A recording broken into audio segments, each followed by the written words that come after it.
کہ اب پیسے نہیں ملنے, کارڈ ہی چلنا ہے, جو بچت کرنی تھی کر لی, تو اس بارے میں کچھ ہل جل ہوگی؟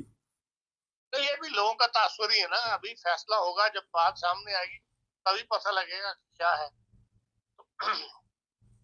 بہرحال کیش منی مکمل طور پر پابندی نہیں رہ سکتی.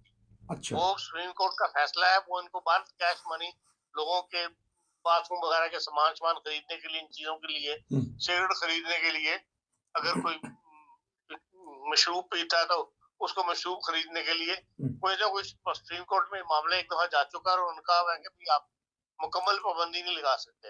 ہاں کچھ پیسے وہ کیش دے دیں گے, کچھ کو جو ہے وہ کارڈ دے دیں گے کہ جی آپ شاپنگ کر لیں, کارڈ کے تھرو شاپنگ کر لیں, مکمل پابندی نہیں لگ سکتی. لیکن یہ کہ پہلے 400 کو 400 اگر آپ کو نقد ہاتھ میں مل جائے تو وہ اب نہیں ملیں گے. تو ایک بتائیے گا کہ جو وفاقی بل پاس ہو جاتا ہے کوئی قانون, وہ صوبائی جو حکومتیں ان کو لازمی ماننا ہوتا ہے, یا صوبہ کہہ سکتا ہے نہیں ہم اس کے اوپر عمل نہیں کریں گے؟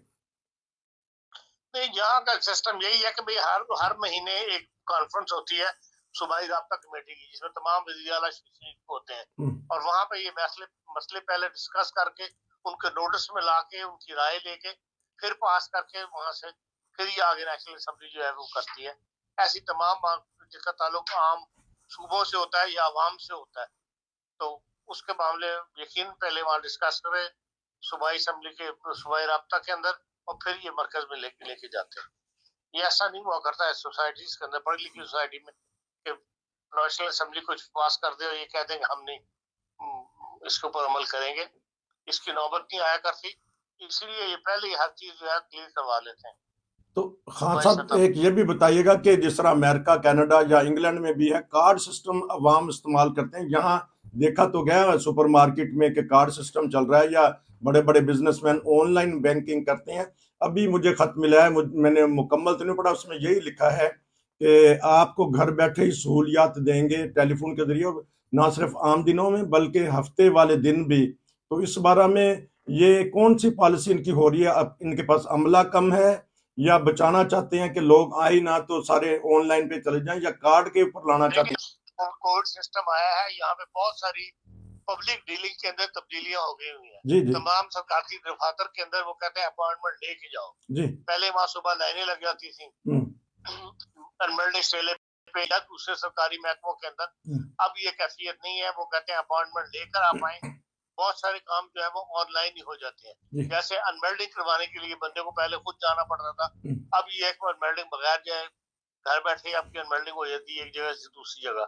اسی طرح کی تمام پبلک ڈیلنگ جو ہے اس کے اندر فرق آ گیا ہوا ہے, اور اس کا وجہ یہی ہے کہ بھئی انہوں نے اس زمانے میں یہ دیکھ لیا کہ بھئی لمبی لائنیں لگانا ضروری نہیں ہے, بندوں کو دوسرے طریقوں سے بھی کام ہو سکتے ہیں, تو ان کو اختیار کیا جا رہا ہے.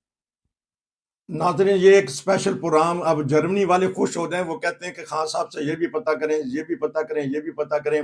تو ہم نے کوشش کی ہے کہ چھوٹی چھوٹی بات بھی پتہ کر لیں. اب ہم اس پروگرام کہتے ہیں کہ یہ پتہ کریں, وہ آپ بتا دیا کریں تو میں اس پہ تھوڑا سا اسٹڈی کر لیا کروں. ہاں ٹھیک ہے, میں انشاءاللہ زیادہ لوگ تو یہی اس پہ فکر مند تھے کہ کارڈ سسٹم آ رہا ہے تو یہ پتہ کیا جائے, اور کس طرح نیشنلٹی کا ہے, کیسز کیسے ہیں, فیملیاں وہاں سے نہیں آ رہی.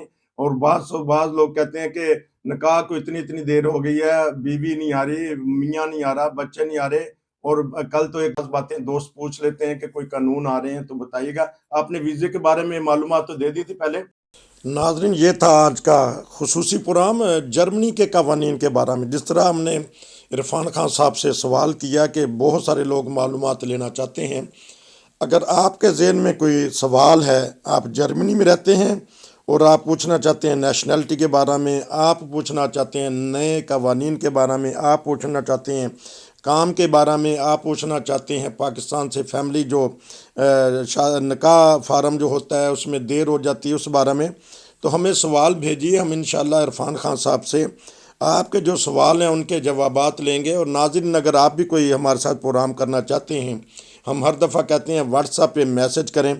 واٹس ایپ پہ میسج کریں گے, ہم آپ کو پوری دنیا میں جو آپ کے نظریات ہیں, جو آپ کے تبصرے ہیں, ہم دکھائیں گے. اور اس طرح اگر آپ شعر و شاعری کرتے ہیں تو پھر بھی ہمارے پروگراموں میں حصہ لیں. ہمارے یوٹیوب چینل کو سبسکرائب کر لیں, ہمارا ٹک ٹاک چینل بھی سبسکرائب کریں. نصیر کو اجازت دیں. السلام علیکم.